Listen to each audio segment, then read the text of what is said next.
Hey everyone, Scott Bunn here. Episode 18 of Putting You in Your Place today. We're going to get into a little behind the scenes of one of our top listings. We're going to talk about the Blacksburg economy and how COVID is impacting the economy. We're going to talk about some real estate related topics, some business related topics. Today, we have eclipsed 150 subscribers to our channel. And for everybody that has subscribed, thank you so much. If you're watching this and you haven't subscribed, we would really appreciate that. So here's episode 18, and here we go.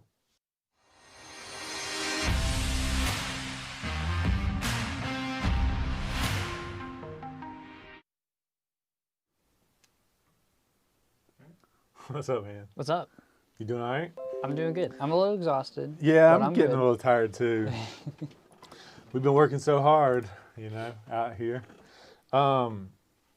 Today, I'm really excited about what we've got planned, especially, when it comes to giving them the behind the scenes of how I've went about, conducting my business and growing my business and everything involved. So let me just remind them who I am again. All right. So for you guys that don't know who I am, I'm a real estate agent here in Blacksburg, Virginia. I serve the greater New River Valley.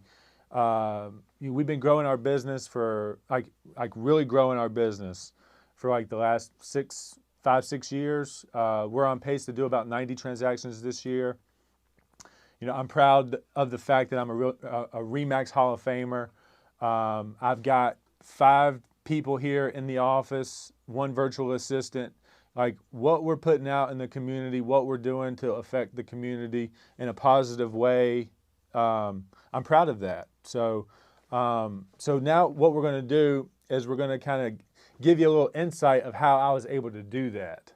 How I was able to bring business my way by not just sitting back and hoping, but by actually being proactive with prospecting and strategies and aggressive negotiations for people to understand who I am, what I offer, and for them to make a decision yes or no. Okay, so I'm going to try to take you through that the best that I can. And we're going to use Sawmill Hill Road in Willis as an example. So this right here is one of my prized listings of all time. Okay, to get a listing of this nature, $1,450,000 listing, right there is a notch on my belt. But it really only means something to us if we can actually close the deal.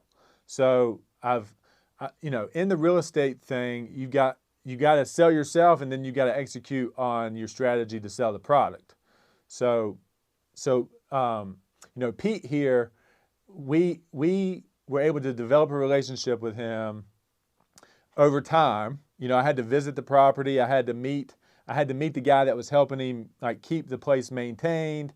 I had to go through a lot of things pre-listing here to develop the relationship, and then I had to get him to agree to a price and a commission, and then we had to go create this media that you see right here.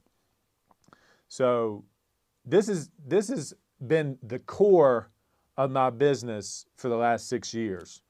So this would be an expired listing that we converted, right? And that's a very challenging thing because they don't know who I am when I call them. And then we have to develop this relationship over time to get an agreement to be able to have these opportunities. So yeah, that's been a big part of how I've grown my business, just so y'all have some history of who I am.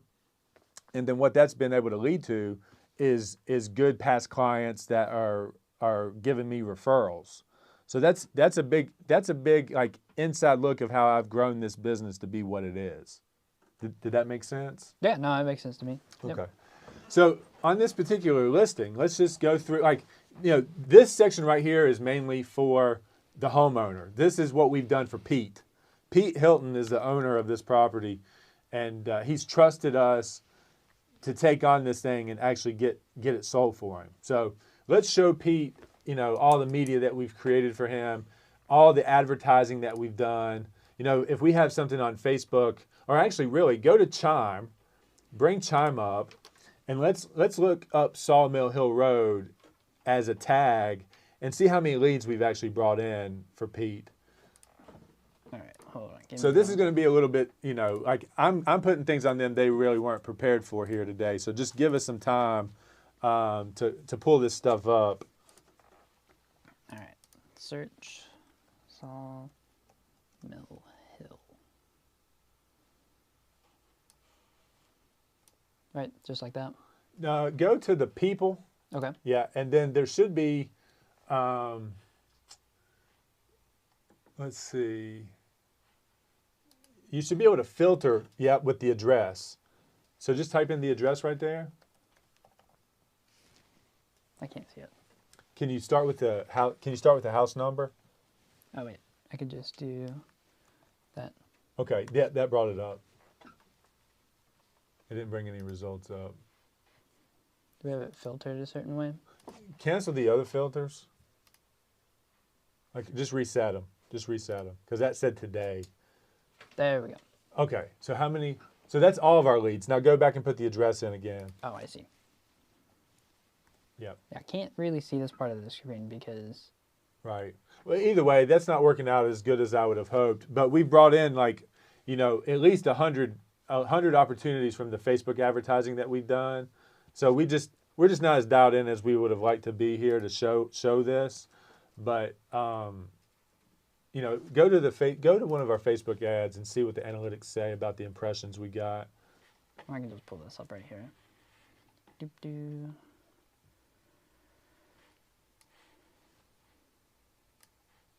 These were screenshots from our Facebook backdoor. Right.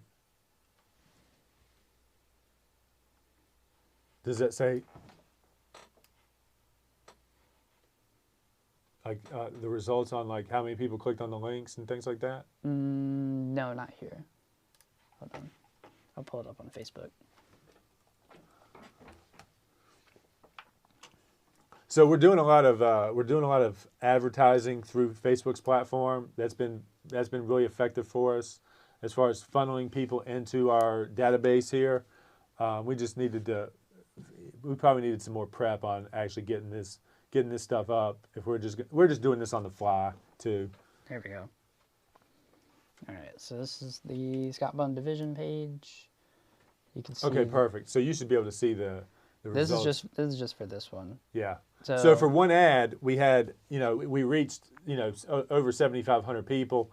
We had 2,200 engagements on that. And, so that's pretty effective. This is one of the most expensive listings in the New River Valley too. So, there's going to be, see 1.5 million, they were complaining about the price. But we're looking for more of a national audience here. We're looking for somebody in the business of farming of a product that's high in demand, right? Mm-hmm. So let's talk about that. We've done some research on, hemp farm, marijuana, when marijuana becomes legal. We've made some cold calls to companies like that. We haven't gotten really any traction on that, right?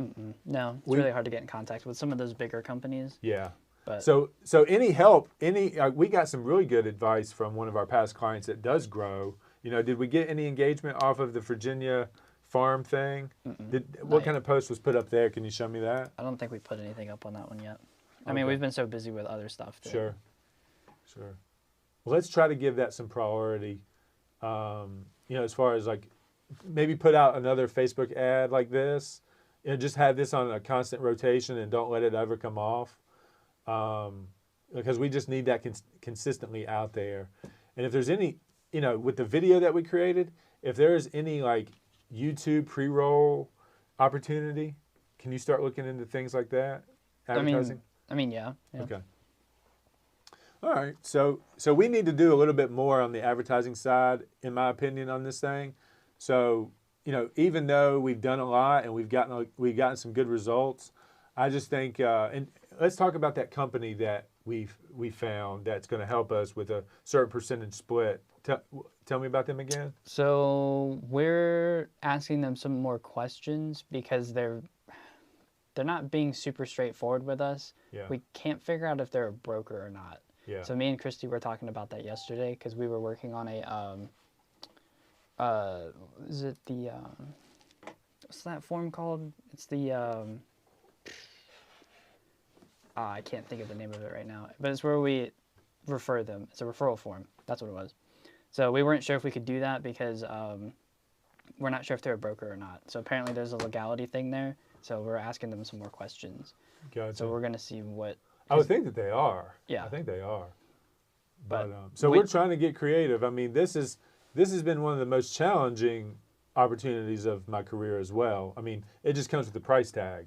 When you have a listing of this magnitude, you really got to get creative, and you really got to get in there and find the needle in the haystack. So that's what we're trying to do. So Pete, I hope you see this. I hope this is something that you appreciate, like, what we're trying to do here. Also, anybody in the community that has any reach or influence with anybody growing crops that's high in demand, emerging market type stuff, like 1.45 million is insignificant when your company's worth 50 million. When your company's worth $100 million and you can pick up 170 acres of property in this location. This is a very central location. It'll be easy to get your product distributed. We're right here in the heart of the Mid-Atlantic. So, like, really, I feel like this is a good location to grow and be able to deliver a product to where you want it to go. So, anyway, I just thought that was a good idea to show some marketing strategy and kind of give you guys, get you more familiar with who I am and what I actually do day to day. So this was a little bit of inside look of that. So there you go. Cool. So I found this article from the Wall Street Journal the other day, and it had a lot of pretty good information about our local economy, because there's a lot of college towns that are kind of in rural areas like us, and a majority of their economy comes from like students and jobs coming from the outside. Yeah. So they picked Blacksburg, Virginia as just like a baseline, and they were giving us some stats out. And I think it's pretty true because I've seen a lot of businesses closing downtown and stuff like that. So they were saying that Virginia Tech brings in about like $1.2 billion every year. So, which is like absolutely insane. That's like half of the town's economy, according to them. And it also, because of Virginia Tech, us being in a rural area, we didn't have too many coronavirus cases, and now it's like jumped up significantly because of all of the students coming back. Do we have a count on what the Montgomery County COVID cases, how many COVID cases we have? Not currently. I didn't find it, but they were saying that we had 8 before students came back. This was back in like March, or no, not March. Yeah, it was in March. And then it was like, because everyone was coming back from spring break, and then it jumped to 64. So, like in a day, which is absolutely insane. But they were saying that they're... So the people that came into town already had it. They just brought it to town. Mm-hmm. Yeah, I mean, we probably would have had significantly less cases if it wasn't for Virginia Tech. Sure. But, I mean, there's nothing that we could do about it. Yeah. That was all up to them. Yeah. But, so the Wall Street Journal interviewed the general manager of the Courtyard by Marriott in Blacksburg, and he said that their hotels are losing like over half of their business since the virus began. Wow. So they lost everything from graduation weekend. That was like where it started, because there were no graduations. So no one was coming into town to see their kids graduate. And then the conference games. They were supposed to do a game on September 12th against Penn State, which was like probably one of the bigger games, and they got nothing from that because they canceled the game. So I wonder if the universities worked out, because there's compensation for playing each other. But obviously there would have been a huge influx of, I'm wondering how like the Hokie House is doing. I'm wondering how Tots is doing. I'm wondering how the Lyric, how's the Lyric doing? Probably not well. Yeah. Last time I was over there, I didn't see anyone like around it at all. Yeah. People were like kind of walking around because they're doing classes still. How does a place like that even survive right now? If they've got any debt load whatsoever, how does a place like the Lyric, how can they survive? Huge cash reserves, and then if anyone is like interested, like investor wise, they would go to them and ask for money. Well, so I wonder where you start when you get into the catastrophe that is what they're dealing with. Do you go to the bank and ask the bank for forgiveness or for some grace? I'm interested. Like, we need to figure this out. When you get to that point as a business and you have no money left, what are your options? Go to the bank and say, hey, bank, can you give me 4 months with no payments? Hey, investor guy, do you want 25% of my business to save my business? I don't think that's a good investment. As an investor, like, you're coming to me for some partial ownership of a business that isn't able to survive. Like, that's a tough situation. To me, it would depend. Like, so let's say that I was an investor that had millions of dollars to invest in a company. I would like to see what happened before COVID, because whatever happened before COVID, especially with movie theaters, like, whenever everything opens back up, those are going to be super popular because everyone's like missing going to the movies. Maybe. So, I mean, yeah, it's like with restaurants, because that's what everyone was saying. They're like, oh, once this all goes away and everything opens back up, all these things that we missed are going to get hit hard because everyone's going to be like, oh, I haven't been able to do this in forever. And then they're just going to go back. So, I mean, for me, it would depend. The Lyric, I don't have a personal connection with it, so I wouldn't. But, I mean, if someone like grew up in Blacksburg and has millions of dollars and an investor. I grew up around here. The Lyric has always just been kind of like an iconic thing through Blacksburg. Yeah. But I visited the Lyric maybe twice. So like, I like the idea of the Lyric. I like the idea, the nostalgia, and like, that's just Blacksburg type thing. I would hate for it to go away type thing. Just like, some of the staple, nightlife spots. I would hate to see, I'm at the age now where I'm not going to top of the stairs or Hokey House or anything like that. But I would be disappointed to know that they went away. Kind of like I was disappointed like Big Al's went away. So those staple things in Blacksburg, and they can't survive an 8-month thing. Like, that's a big deal. Yeah. I mean, that just goes to show you how anybody's life can be affected within a snap. Yeah, it's all about how they adapt and overcome this. Sure. So, like, any restaurant that was like, oh, we're going to get on Grubhub or Uber Eats or something like that, they're surviving. They're not probably doing as well as they used to be. But, I mean, hey, I think about it this way. If you weren't doing Uber Eats before and now you're doing Uber Eats, when you open back up, now you're doing Uber Eats and you're also doing dine-in. Yeah. So you've just increased your revenue. Yeah, you're putting more product out the door. Yep. The more product you put out the door, it would have to equal profit. Even though your commission that you're paying to the middleman chops off some of your profit, you're delivering more product, right? Yeah, 100%.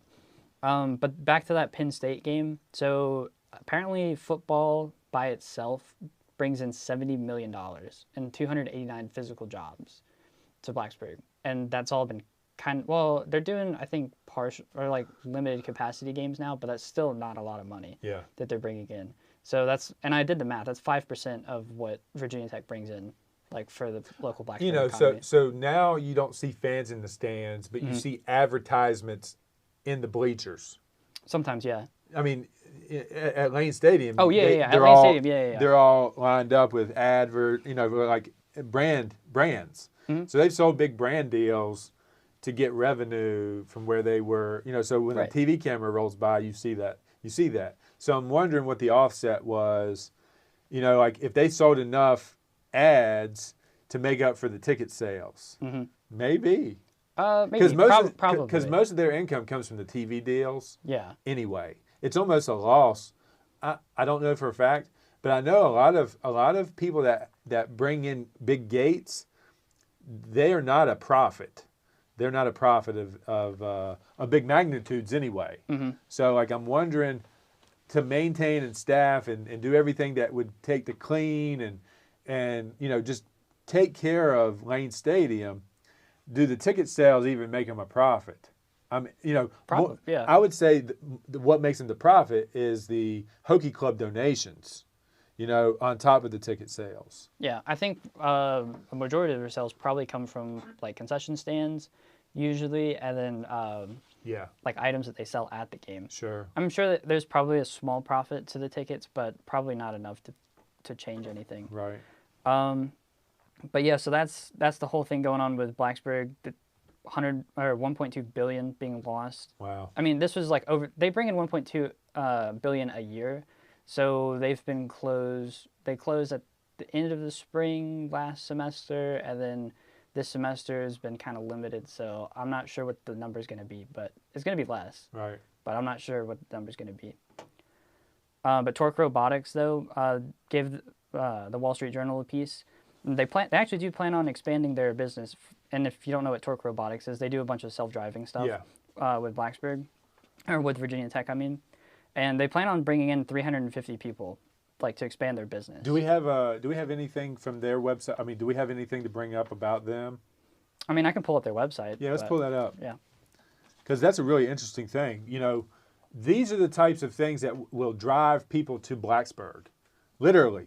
I mean, you know, no pun intended there. Like, people will come to Blacksburg and stay because of companies like this. So I just wanted to bring further attention to this company.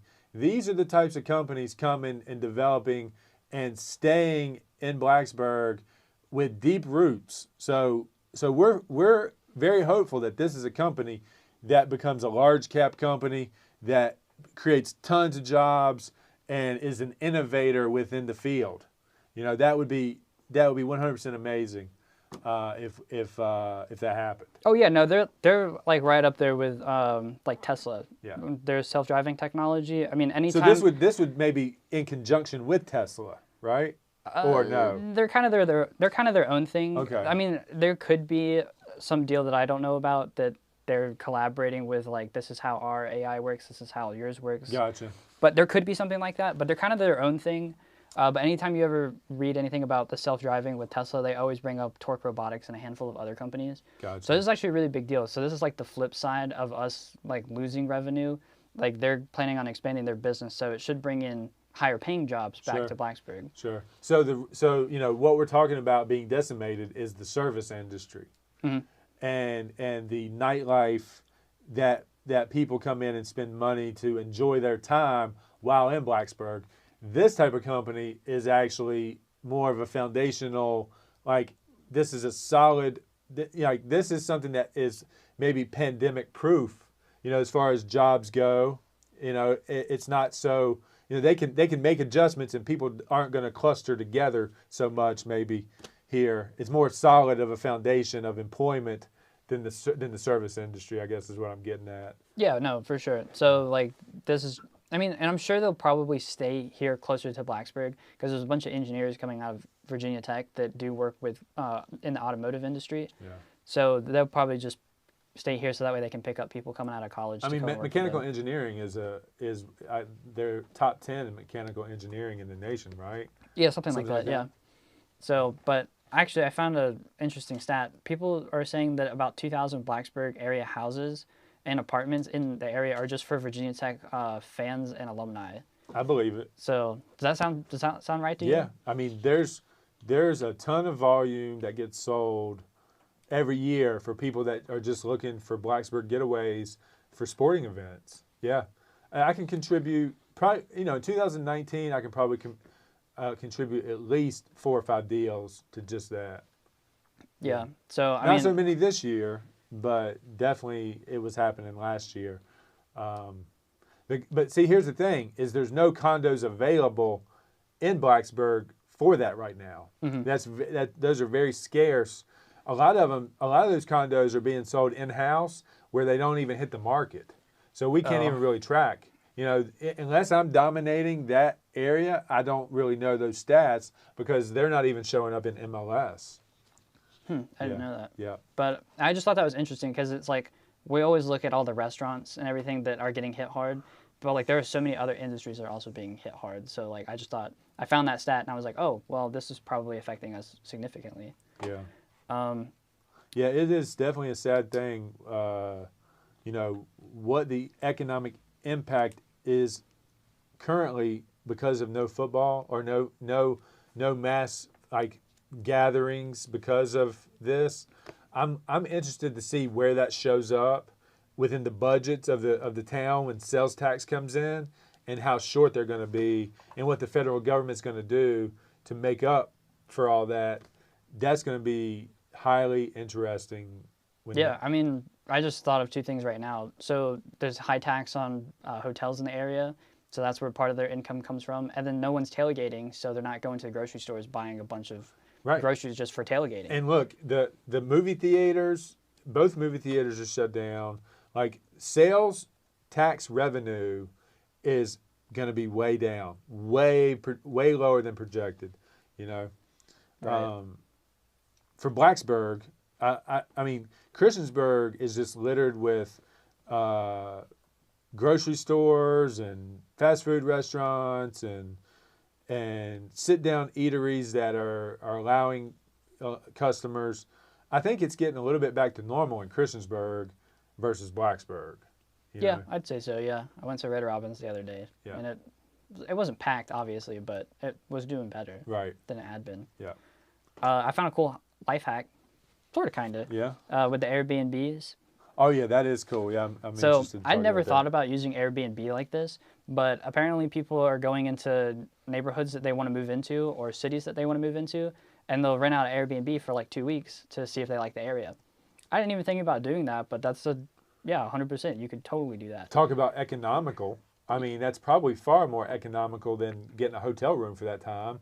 And then you kind of get a feel for the neighborhood, and you get to get out and venture out to places and see what the overall area is like. Yeah. You know, even if it was like I'm spending 2 weeks in Pulaski and then 2 weeks in Blacksburg, you're going to get a big contrast, and you're not going to have to spend a lot of money to do that. So I think it's a great idea. Instead of taking on a 4 or 5 or a year lease, not really knowing, you can kind of jump and like really know where you want to be.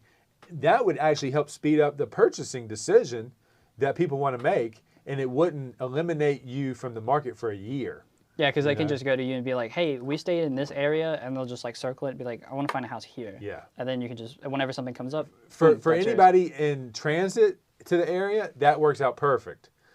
Anybody here locally, obviously you know the area. Yeah, you but don't for need- people out of town, that's a great strategy, because in almost every area of the New River Valley, you're going to be able to find some place that would allow you to do that. I know we were debating yesterday if Airbnb in Blacksburg is even legal.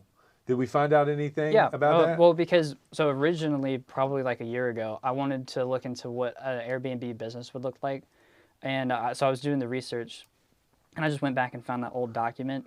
So this was from, if it'll load, the Wi-Fi is being a little slow. This is from the town of Blacksburg, and this is like their homestay thing. Let's see. So homestay is a rental residency property of your home, and it says as of January 1st, 2017. This type of rental activity is allowed in the town of Blacksburg, subject to standards adopted by the town council. So basically, they were saying it has to be your house, it has to be your primary residence, and there are a bunch of other requirements for like I don't remember what the law number is, but there's a law number that you have to go and read. So I found another article from a local realtor. I don't know if you might know him. Let me pull his article up, because he went and read the actual law and broke it down a little bit better. Gotcha. Rare moment on our show. We're going to actually talk about and go look at another realtor's work. Hold on. Sky, cut the feed to the thing. Do you know this guy?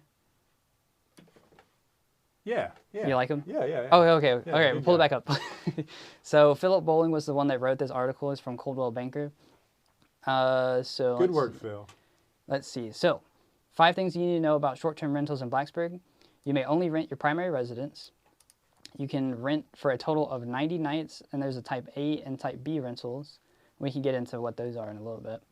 Airbnb handles the town tax. The town tax, I think I was So reading... the sales tax will be included in the Airbnb fee. So, yeah, because that was what they were working on back in 2017, because Blacksburg was having a huge issue with Airbnbs becoming too popular, and they were losing money out on their tax. So I think it was, from what I read, 7% So there's 7% fee added on top of whatever the price of the actual Airbnb is.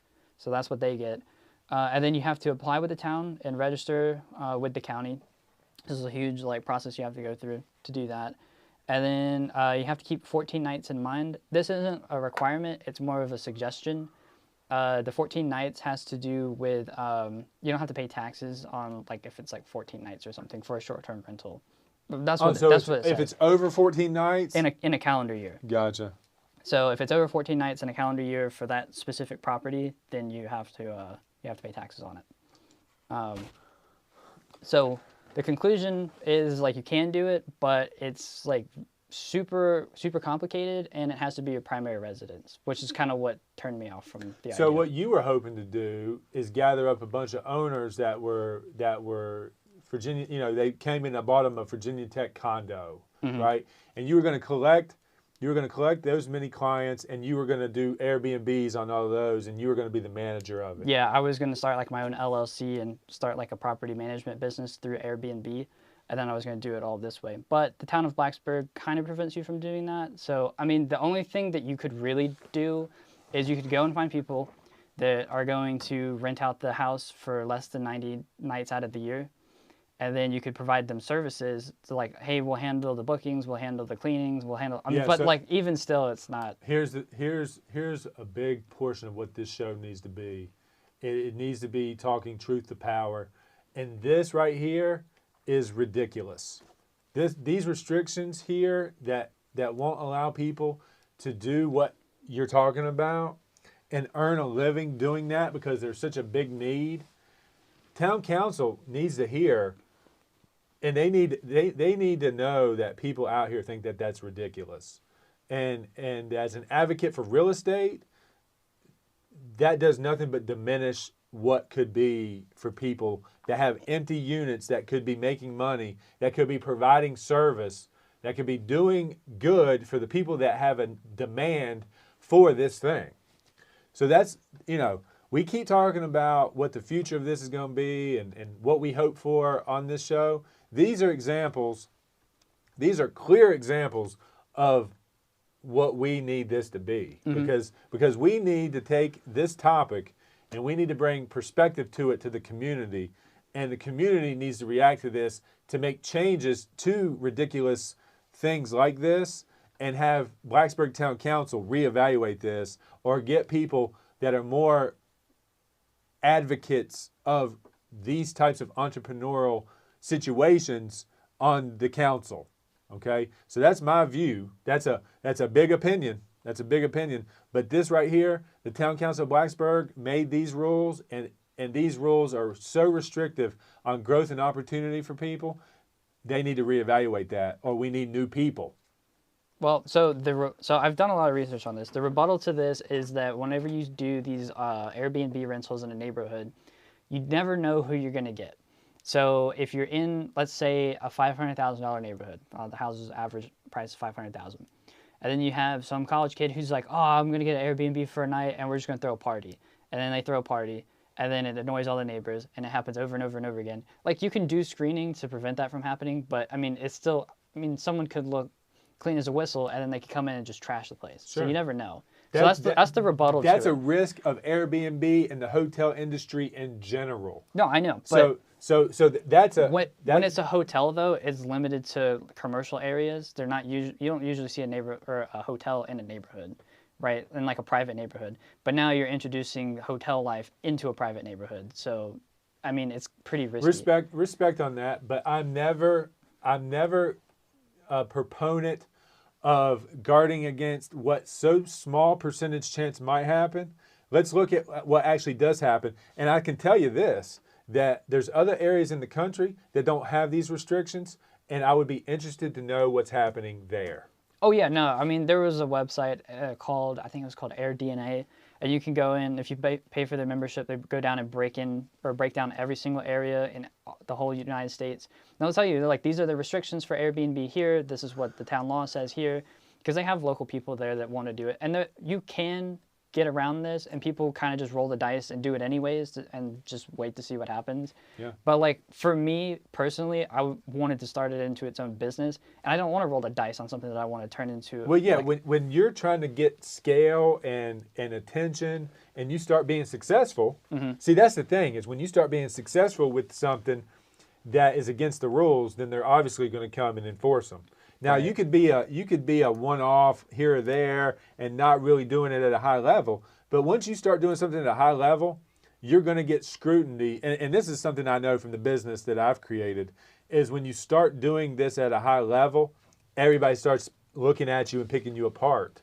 Yeah. So like if you got any scale and you were successful, people would pick you apart, and then they would just trash your business. Yeah. You know, Well, they would just destroy it. That's why I did like heavy research on it before I Yeah. like even attempted to start it. Yeah. Just to make sure that it was feasible and I'm like working within the laws. Because I've always been under the impression that it's like just because you have an idea doesn't always mean it's a good idea because no one else is doing it. Because the reason other people might not be doing it is because it probably isn't legal. But if it's not, then you found your golden egg. But Yeah. for the most part, that's what I would always do. That's how I always structure like what I want to do. Sure. But our next door neighbor, Hey, just Richmond, because there's a Virginia, law against it doesn't always mean it's the right thing either. So well, I mean, yeah, and then you go and like fight for it. Yeah. And, you know, try to get it repealed. yeah, But Richmond, VA, kind of a neighbor to us. They were on the list for the people relocating and using Airbnb to test out neighborhoods. So I mean, I saw that and I was like, oh, I can just move to Richmond. yeah. But in the future, not right now. I mean, look, the fact is that if it can be done elsewhere, it can be done anywhere. So if it's been done before somewhere else, then it can be done here. Mm-hmm. You know, so I just I'm going to always believe that. You know, if I didn't believe that, then I wouldn't think that I could get to the same sales volume as somebody that's working in New York City. You know, and even though I'm not in a highly dense area like that, if I did the right things over time, I could get there. And then that's what we're hoping to do. So like, again, I just think that these types of topics, when you see that type of restriction on the opportunities that are clearly there, that demand is clearly there, and you're going to police something that is a total what if. Oh, what if you come into Blacksburg Country Club on an Airbnb and they just totally wreck the place and they cause all kinds of chaos within that community? Well, that's just not likely going to happen, you know? But if it happens, and you deal with it, Right. I mean, that's how I was, because like I would go and look for like another place where you could do this, and you know, you deal with it when it happens. Yeah. But I mean, there are certain things you can. And put it's almost inevitably to happen. Someone is going to leave your property, no matter what it is. At some point, if you do it long enough, they're going to leave it in a state that you don't appreciate. It's just going to happen. It's going to happen. So, but that's what I found. I thought it was pretty cool life hack if you can go to a place. I mean, and I looked in Blacksburg too. People are doing Airbnbs here. I don't know if they're following the guidelines that are set in place, but people are doing Airbnbs here. You know, you know, I keep trying to eliminate myself from like politics and like being involved, and like I'm on the board right now. I never in a million years thought that I would do that. You know, but I was talked into it, and I was encouraged, and when I got in there, I seen like, oh well, I can really affect change. You know, I can really like, you know, it's slow, but I can affect it. I can affect it. My perspective, yeah, I got logical perspective on things, and I move the bar. You know, I move the bar. So I'm like, man, I don't want to be on Blacksburg Town Council. Yeah. I don't want to be. You know, I would rather have somebody else. I'd rather have somebody else do it, and then I could like influence them and like give them my perspective and have them think the same way that I do, and me just do what I want to do. But I almost like see myself at like 55 years old. Yeah. Getting involved. I'm not going to lose sleep over the fact that it's not allowed in Blacksburg. I'm going to be honest. When I saw this, I was like really disappointed, but at the same time, I was kind of like, I'm not really surprised that it's this way, because they restrict, Blacksburg just in general restricts so many But just business think opportunities. of somebody that would be great at that would want to do that. Even yourself, like you were excited about it up to the point where you knew you couldn't execute it, then you got discouraged, and then you decided not to do it. No, I still want to do it. Yeah. It's just I'm sad that I can't do it here. Sure. Because I saw how great of an opportunity it was. Yeah. People come here all the time for football games and sports and graduations and things like that. So I saw the opportunity and I was like, oh, this is a surefire thing. But, No doubt. you know, then there's restrictions. But like what I was saying is like Blacksburg restricts so much business from coming here. Like I think they won't let Walmarts here. No, they won't let anything with the drive-through. They won't let food trucks in. Wait, nothing with a drive-through. Yeah. What about Starbucks? Doesn't Starbucks have a drive-through? Yeah, so does Taco Bell. Taco Bell, Okay. McDonald's. Well, I'm saying no. Those were maybe grandfathered in. They've been here for so long. They've got something that like Cookout. Cookout couldn't have taken that place unless they served coffee, because it had a drive-through. But Starbucks was just put in not that long ago over by Zoe's Kitchen, and it has a drive-through. Yeah. How long? Are you sure about that? Pretty sure. I think that Starbucks has been there for a long time. Next to Zoe's Kitchen? Zoe's Kitchen. That's like right across from University Mall. No, Zoe's Kitchen's over by like Paragon. Oh, okay. Yeah, gotcha. So they put it. Oh, they put it. Yeah. Okay. Yeah, I know what you're talking about. Yeah. So I guess I'm not correct on that, but I just thought there was some They sort could. of. I mean, But they it's could a have coffee shop though. Yeah. So Oh, it had something to do with specific businesses. Okay. Like Sonic. They didn't allow Sonic. Yeah. They didn't allow Cookout unless Cookout served coffee. Panda Express over by the CVS Pharmacy, over on UCB. They have a drive-through. Do they? Mm-hmm. Yeah. Yeah, I had to look back at that. Maybe you just have to get a special permission from the town to. Maybe do that. it's a case by case thing.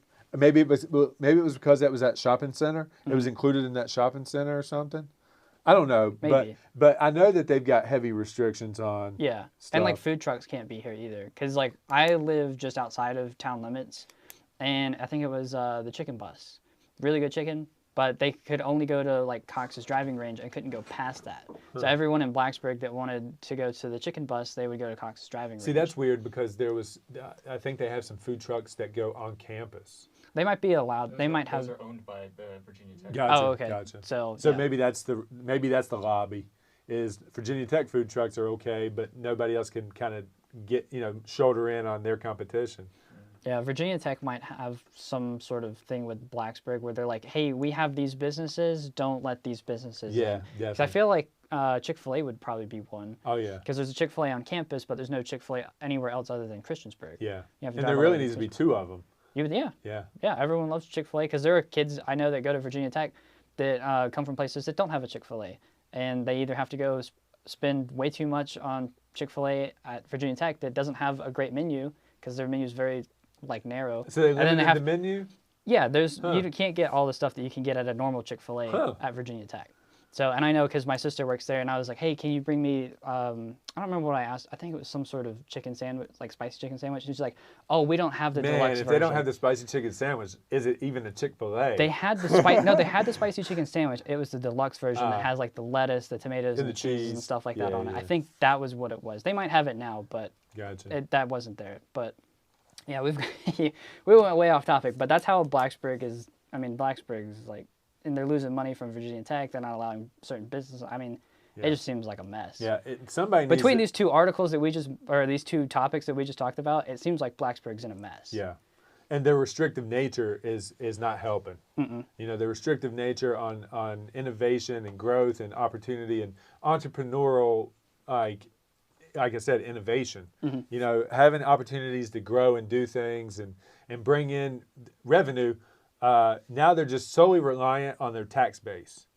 They're solely reliant on property taxes, and they're just not gonna make it. They're not gonna make it. Maybe because of this whole thing that's been going on with COVID, maybe they'll finally wake up and they're like, oh, we need more business. That We're gonna Walmart. lift our There's restrictions." Walmart sales tax that would have put us over the top. Yeah, we would have done really well if a Walmart was here. Yeah. But I mean, but that's the other thing I don't understand. Why is Food Lion allowed here, but Walmart is not? Food Line and Kroger. Well, Kroger, to me, has always been sort of like a higher upscaled version of Walmart, just ever so slightly. It's no like Wegmans, if anyone knows what that is. Right. But It's nothing like that, but that's the only thing that I could think of like why it's allowed here. But I could the Food Lion thing and then the Walmart, I just couldn't figure out why one was allowed, one wasn't. I think Food Lion's been around for a really long time here. You think it was grandfathered in? Yeah, I think it probably was. I could see that. Yeah. I don't know because they don't do any renovations. I just to think them. it's time that Blacksburg understands that if you're not growing, you're dying, and if you're not willing to open things up in that way, then you're doing a disservice to your tax base that clearly has a demand. Blacksburg people, from what I've gathered, Blacksburg people do not want to leave Blacksburg. They need more options and more available opportunities to stay in Blacksburg, so they're not forced going out of the areas that they want to be. When I moved to Blacksburg, the thing that I'm moving to Blacksburg for is so I can walk to everything that I want to be a part of. So I don't have to get into my automobile and go to a different location to get the things that I need. So, and this just brings me back to like, I want to be influential to the people that are making these decisions, or I'm going to have to be the person helping make the decisions. I don't want to be the person making these decisions. I would rather just influence these people that want to take the reins and do what's right for the public here in this community. So. Yeah. All right, we've been going for like 45 minutes, and we gotta go pick up a table at like 3. You want to cut it short? 3. We can cut it short. We can do one more topic before we have to cut it. So what do you want to talk about? You want to talk about the moon thing? I think that's cool. That one's pretty hilarious. Yeah. I actually really like the moon. So I got an article the other day from Morning Brew. It's a mail subscription that I subscribe to. It's actually linked in the bio if anyone wants to go and subscribe to it. Help me get a free sticker. But anyways, so they sent out a thing. They were like, the moon is getting 4G. And I was like, oh, that's kind of weird. Why are they getting 4G? And I was like, and why are some places having terrible cell service and the moon is getting 4G? So they found like 1,500 square miles of water. It's frozen on the moon. And they were like, wow, there's way more water on the moon than we thought. It's a lot more feasible for a person to live there now. So they want to put people on the moon permanently by the year 2028, where they can just live there. That's what they said, 2028. That's hilarious. But they have, it's called the I'll go sell the Artemis. moon. I'll leave Earth to go sell the moon. I don't know. I'll wait for Mars. Yeah. I like Mars better. Right. I'll wait for that one. But anyways, it's called the Artemis program, and they're working with Elon Musk, SpaceX, Jeff Bezos, Blue Origin, and Nokia, which is a weird one because I feel like Nokia's been kind of not doing much for a while, but they're going to help them put 4G on the moon. Well, Nokia, they've gotten out of the phone business, but they kept in the component business. Right. So their component business was what was profitable anyway. But their business tanked like significantly. Definitely. They were just building infrastructure instead of building infrastructure and phones. Sure. So it tanked significantly. So this is going to like help be a tipping point for investments focused on lunar exploration. Yeah. Is how I worded it. Yeah. All the contracts are worth about $370 million. And is the U.S. the only one on this right now, or as far as I'm aware, NASA's the only one that said that they're working on this program to do that, which is great because there's going to be a war over the moon. Yeah. So yeah, I don't know how that'll work. I'm sure if I had to take a guess, I think it would work similar to how the oceans work, where it's international waters. So I would assume that that's how it would work because that's how space generally works. There was because a while back, I think it was Newt Gingrich said like, oh, like, you know, we're going to have, like, make the moon American and put a colony on there. But there was an agreement signed back in the 80s between all the countries that was like, nobody can own the moon. Like, they'll be clear. It'll be the next gold rush. As soon as we can get commercial, consumer passenger flights to the moon, there'll be wars over the moon. I hope not. I hope not too. But if history repeats itself, if history is a good indication of anything, land grabs cause war. So yeah, I feel like it should be something sort of like an embassy kind of deal where that's how they treat it. It's like, okay, NASA put their thing here, Russia, whatever their space program is called, I don't remember what it's called, right. But they can put their base here, and that's sort of how it works. That's how I would hope it would work. But like that's how space generally works. Is like with satellites and everything. It's international waters. Anyone can put whatever they want up there. Yeah. But so that's what I found. I thought as long as I'm able to sell the moon, I'm good. You think you're gonna sell a house on the moon? Yeah, exactly. Maybe. Yeah. But so 4G is what they're starting with, and then they'll work their way up to 5G. So the reason being is they're gonna have to transfer large amounts of data back and forth consistently from Earth to the moon, and that's pretty tough to do, I would say. Right. So having a 4G infrastructure there would allow them to do that easier. It's still not going to be as fast as 5G, but it should be better. Just think of all the referral fees I could get from people on Earth sending their clients to the moon. That'd be a pretty huge commission. Oh, I forgot to mention, the reason that they were so excited about finding water on the moon is because of the price to send a gallon of water up to the moon. I looked it up. It's $25,000 per gallon of water. Right. Because water weighs like, I think it's like it's around 8 pounds. So to send a pound up to space is about $10,000, and then it's 1 pound is like 10,000, and then 8 pounds equates to like 25,000. So that's the reason it was such a big deal, and they've been dropping hints all week that they were like, we're gonna do something with the moon. We're putting 4G on the moon, and now they're. That's pretty everything. cool. I mean, we were sitting here joking yesterday about we don't even have good cell phone service here in Montgomery County, and they're gonna put 4G on the moon. Like, let's solve Earth first. Yeah. No, I 100%. Yeah, I agree. Oh, I didn't even think about this, so I'm going to kind of nerd out for a second. The reason 5G isn't that popular is because it uses a different wavelength, and it can't transfer that well through like a wall. Yeah. If 5G gets put on the moon, there's not really too much blocking the moon from Earth other than it just rotating. So if they put 5G towers at a certain point, it'd probably be easier to build a 5G infrastructure on the moon than it would be here. Because there's no obstructions. Not really. Just craters. Just a bunch of craters. So you just put it on the highest points of the moon. I wonder if the signal is strong enough though to go that far. Dude, now's the time to buy Caterpillar, because Caterpillar is definitely going to get the moon contract. Moving moon dirt. Oh, okay. I see what you're saying. I was like, what? I was like, Caterpillar. I was like, why Caterpillar? Yeah. So when they start moving whatever that is, they want to call the moon. Yeah. Do they call it dirt? I don't know. Whatever they're going to move, dust, moon rocks. whatever they're going to move, Caterpillar will win the contract. They usually take whatever the Earth name is, and then they put moon in front of it, right? And then that's what it is. Gotcha. But I don't know. I thought it was pretty cool. Yeah. It definitely will help us get closer to Mars than we would imagine possible before. So, because the whole problem with getting to Mars was like launching the rocket. How long does it take to get to the moon? To the moon? I know it takes a year to get to Mars. Few weeks, I think. A few weeks. I think you have to like go up, and then depending on where the moon is, you have to like orbit, and then like I don't know. Yeah. I'm not a rocket scientist, right. But I think it's like a couple weeks or like a week or something like that. Okay. Because it took those guys that just went up to the ISS space station with SpaceX, like 6 days, 5 or 6 days or something like that. Huh. So I would say about a few weeks, a couple weeks to get to the moon. But yeah. Right on. That's what I had. I thought it was pretty cool. So we're gonna cut it there. What we're in the middle of, just so you guys know, is we're actually in the middle of creating a new studio. We got an opportunity to expand our space here. We're gonna convert this back into just like my work area. This has been a hybrid area for us for the last 8-10 episodes. So we're gonna kind of give you a glimpse of that on our social media. So if you're following us on Instagram and TikTok and Facebook, if you're checking our stories out, you'll start to see some content rolling through on the new studio. And then a couple episodes, we're still working out some kinks.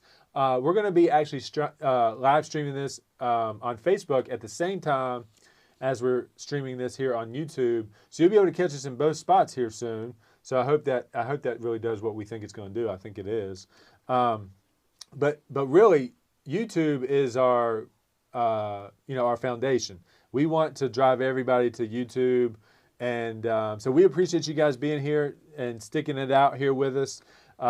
If you had any questions, did we get any questions at all, Sky? Yeah, I don't think so. Okay. Well, one day we will get to that point. We appreciate any time that you spent on the video, watching, us talk about the things that we wanted to talk about. And I guess until next time, we appreciate it. See you guys. Later.